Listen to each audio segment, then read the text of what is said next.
Hello and welcome to lesson 9-7. Today we're going to look at factoring special cases. Specifically, we're going to look at factoring perfect square trinomials and the difference of squares. So if you recall, when we were multiplying binomials together, if you had something like a plus b times an a plus b, or you had the quantity of a plus b squared, this would factor out to a squared plus 2ab plus b squared. These are called perfect square trinomials. Likewise, if you had the quantity of a minus b squared, or a minus b times a minus b, this would give you a squared minus 2ab plus b squared. So if you can recognize these patterns, it might just save you a little work in the long run. So in order to recognize that you have a perfect square trinomial, what you have to do is you, have to recognize that the first and the last terms are perfect squares.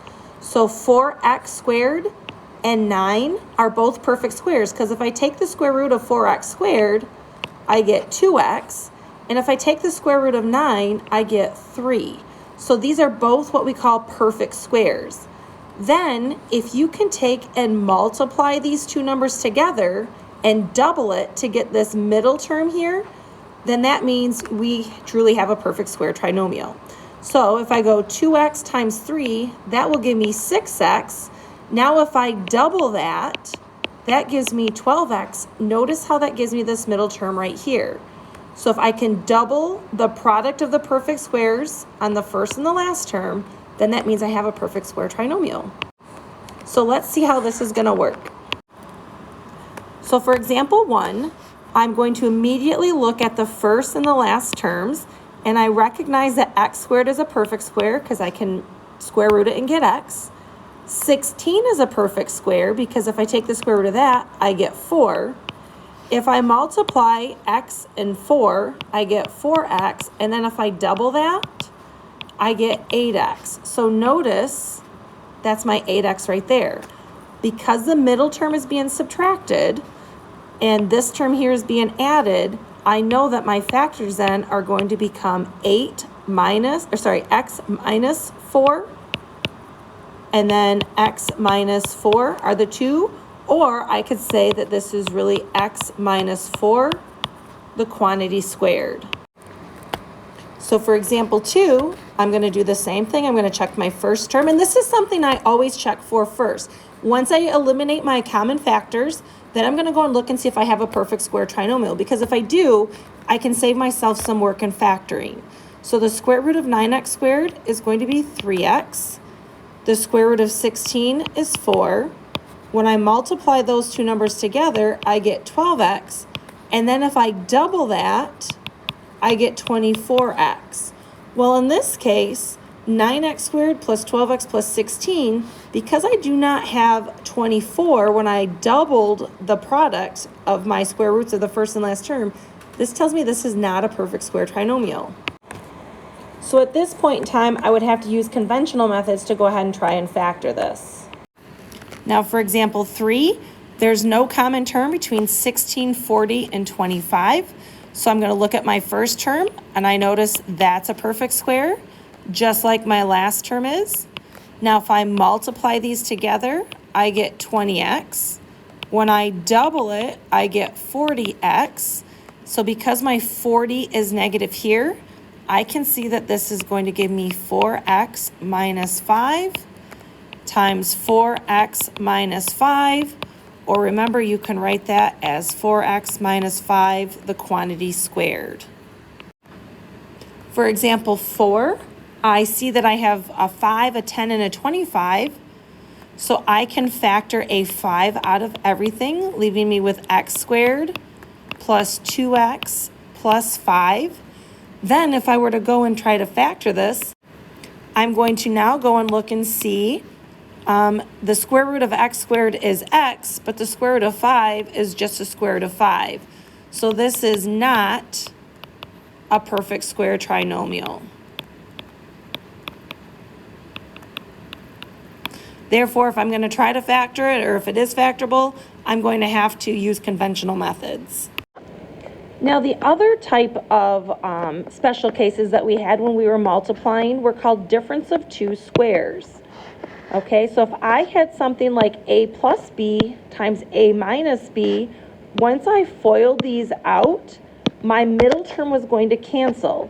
So if you recall, when I FOIL this, I end up with a squared minus ab plus ab minus b squared. So these middle terms here, because one is positive, one is negative, these are going to cancel, and that's going to leave me with a squared minus b squared. So if you recognize the fact that you are subtracting two numbers that are perfect squares, this is going to be considered the difference of two squares. And again, this is just going to make things a little bit easier for you if you can recognize that.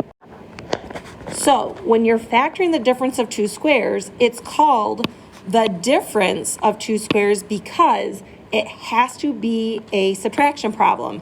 If this were to be x squared plus 9, that would not work. It has to be a difference.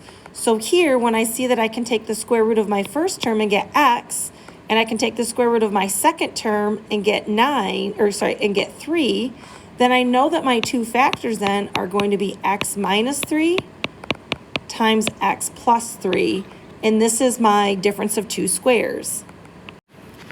So for example 5, I again notice right away I have two terms and I'm subtracting them. So if I go and I take the square root of the first term, I get x. I can take the square root of the second term because the square root of 64 is 8. This now tells me that my factors are going to be x minus 8 times x plus 8, and then I'm done.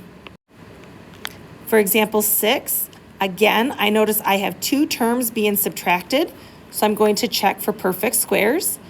The square root of 4x squared is going to give me 2x. The square root of 16 is 4. So that now tells me that I have 2x minus 4 times 2x plus 4, and now my work is done. Same thing with example 7, two terms being subtracted. So I have 9x squared. If I square root that, I get 3x. The square root of 49 is 7.